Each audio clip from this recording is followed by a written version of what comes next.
Your thoughts on Coach Banks calling your defensive line maybe the best in the country? I didn't know he did that. He did. Your thoughts on it?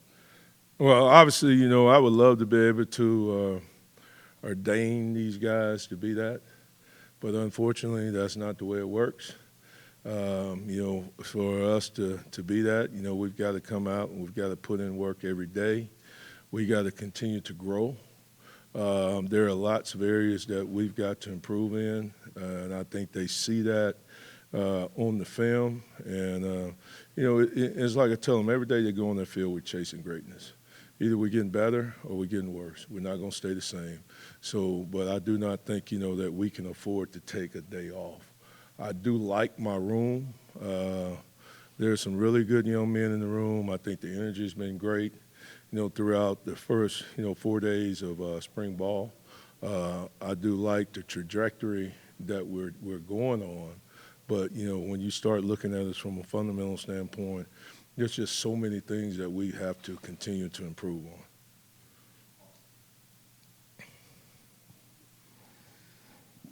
I'm going to go over a few guys here. If you can just kind of run down your kind of initial thoughts from spring. Jackson Moy, Tyree Weathersby, Bryson Eason.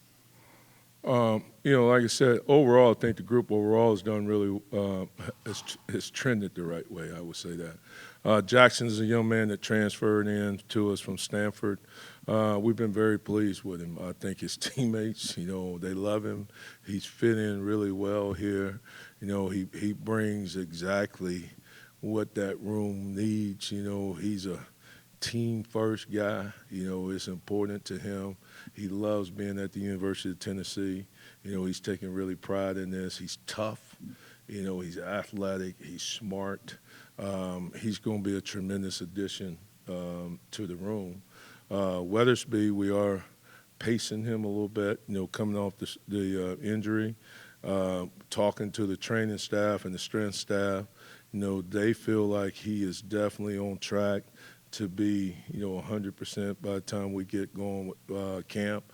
He's doing individual and stuff with us now. We're sort of pacing him and adding more to him every day. But I do like, what I'm seeing, because, obviously he flashed before he got hurt, and then obviously had that, that tragic injury, which was pretty tough. But, so he's fighting back. Who was the third one? And Bryson, I think Bryson, Bryson is starting to grow up. He's always been a very talented individual. Like I think what speaks volume, the last practice, Bryson was voted, by the staff, the energy giver of the day. 3 years ago, nobody would have ever said Bryson Eason was an energy giver.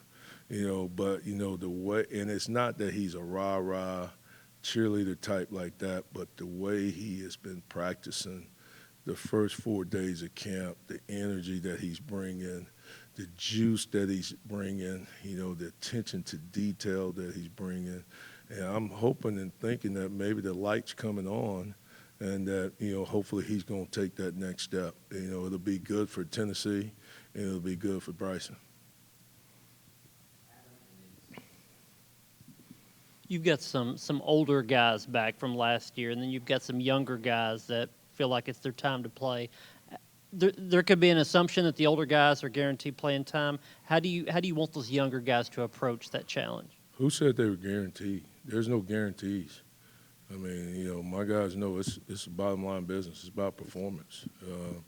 The thing about what we do, I think the kids are going to tell you the same thing. We want to play multiple guys. Our goal is to be able to play 10, to 12 guys a game, so we can be fresh and that we can play the fourth quarter like we play the first quarter. But nobody's guaranteed anything. They have to come out there and they have to earn it every day. And not just on the field. I'm talking about off the field too, going to class, going to study hall, going to tutorial, making sure they're on time, being pros long before they become pros. We're not just going to reward, mediocrity. These guys, if you're going out there, you're practicing the best, then you may run out there, you're going to run out there and get your name called over the loudspeaker first. But, I do think, they know that we're going to play a lot of guys, and you earn that in practice by how you go about and show that, hey, I can go out there and I can execute the game plan at a championship level. Coach, they can count on me. My teammates can count on me that I'm going to go out there and get my job done. Going back to Bryson, he always seems to bring the energy when he does these media, press conferences, and now saying that he has kind of brought the energy now in his later years. How have you seen him been able to flip that switch from when he wasn't as energetic when he first got here? I didn't know he was energetic in the media. Yeah. I mean, I had never seen energy out of him before, so I didn't know that. I didn't know he could flip the switch until now. But he has definitely been a different guy as far as in the meeting room, on the practice field, how he's just going about his business. From that standpoint, I think that would be echoed from coaches to even his teammates and his peers. I think they see a difference in him in our world. Hopefully he'll just get better in your world, because he's definitely gotten better in our world. And, he is a great young man, but now there would never have been an adjective to describe him, say that he was energetic or he was hard worker, that he was straining and all that. Those things would have never been used to describe him in the past.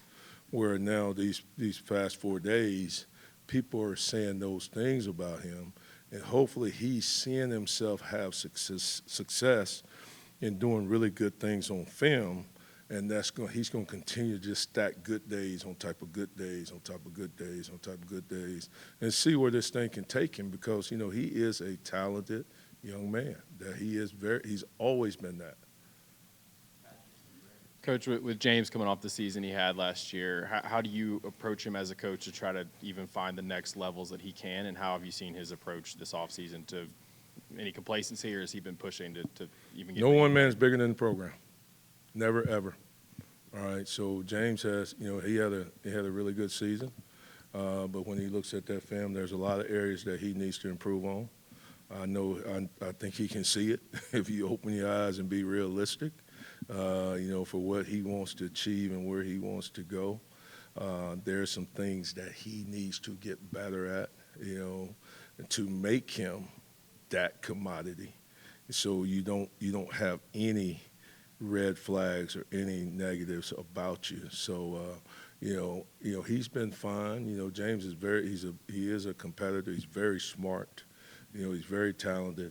He just has to make sure he's channeling all his energy and everything in the right direction, and then just making sure that he's going out there every day, and taking championship reps, paying attention to details, especially he has to improve in the run game. And that's just like I was telling them with BY. I didn't get a chance to watch much pro ball, but when the season was over, I think the Rams, their last game, regular season game, I got a chance to watch that. And obviously BY had the great year as far as sacks. But the game I watched, they were running the ball right at him, man. He was having to set the edge, get it knocked back and all that. I was like, hey, man, that's grown man stuff. So, you got to improve and do those things so you can have the right to be able to rush the quarterback. All right, so those are the things that we got to continue to improve on. When's the last time you had this much depth and maybe versatility in your room that you have right now? And two, how pleasing is it when you talk about establishing your culture that these veteran guys did come back and you brought back so many guys from a year ago? How pleasing is that for you in trying to establish what you're establishing in your room?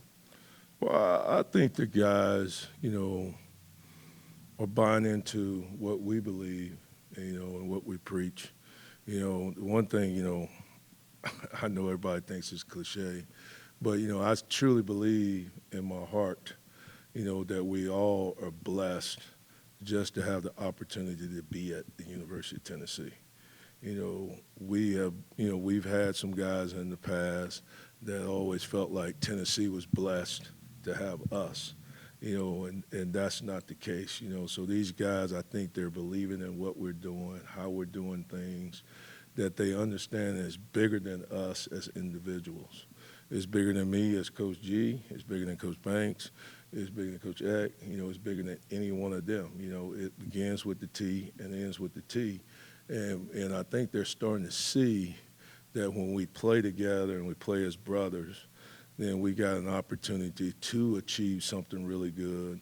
And then we got an opportunity to display playing at a high level and being able to have more guys get accolades and be able to do great things. So it's been rewarding for me to have an opportunity, to coach these young men. I mean, I enjoy my room. I really do. But I don't want y'all to take that now I'm soft on them. We still have come to Jesus moments, which we had one yesterday with Mr. Omar Lott. So they all need to be checked, just like me. And I guess they put me in those moments to check me to make sure my oil's I'm still running hot too, So, but it's that checks and balances. But I really love the guys.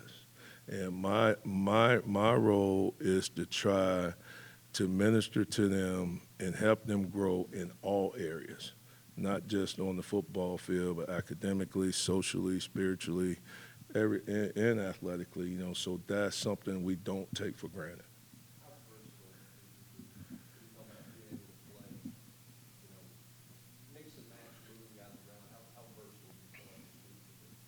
I hope we can be. I'm hoping that we can be better. We're going into year 4 in the system, so guys should be more comfortable in the system, and I think they're getting a better grasp of it. So they just understand how the system works and what we're trying to do conceptually. Then we ought to be able to move guys around in different positions and being able to do different things. But the bottom line, we got to be able to execute. We got to be able to go out and communicate, and we got to execute at a high level. Josh Josephs and Caleb Harring, just those two young guys, just where are they kind of in their developments, and what's the next step for them this offseason to kind of provide some depth behind James, obviously? Well, obviously, I think both of those young men are trending in the right direction. I think Josh is starting to get some of the juice back that he had, year 1 when he first got here, and starting to be more focused and more dialed in. I think Caleb Harring has a tremendous, ceiling. I think he's just going to continue to get better, every day. But, all 3 of those young men are very talented. And, I think they're going to do a good job of pushing, one another. And that's the thing that's probably been the most rewarding so far the first 4 days is watching the guys out there coach each other, push each other, try to correct each other, be excited for one another. That's what's been really cool with everything. But I like both of those. I like all 3 of those guys. I mean, I like them all. Our goal is just to try to get better. You only got 15 opportunities in the spring. We just can't afford to go out there and waste a day. That's the thing. We can't go out there and waste a day. Coach, when I had James Pierce on Vol Club Confidential a couple months ago, I asked him, give me one player that nobody talks about that you think can take a huge jump heading into this fall, and he said Jason Jenkins. I know Jason played a lot more in the bowl game than he had played up to that point. What is it about him that's allowed him to kind of take that step, and what have you seen out of him? Jason is just a blue-collar guy. He just comes to work every day with his lunchbox, and he puts in the work, and you have seen that guy grow in leaps and bounds incrementally. I mean, he truly has taken steps where he can really have a role on this defense, and I think he's gained the respect of his peers because nobody's giving him anything. I mean, he's had to work for every little thing that he has gotten, and man, have you seen him do that? It's just like spring break, I had to, I'm coming off knee surgery, so I had to come back and rehab.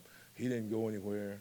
I'm going to the training room. He's out there every day working out, working on his get off, working on bags, just putting in the work. He's just a blue-collar guy, that wants to be a part of it. He's prideful about it.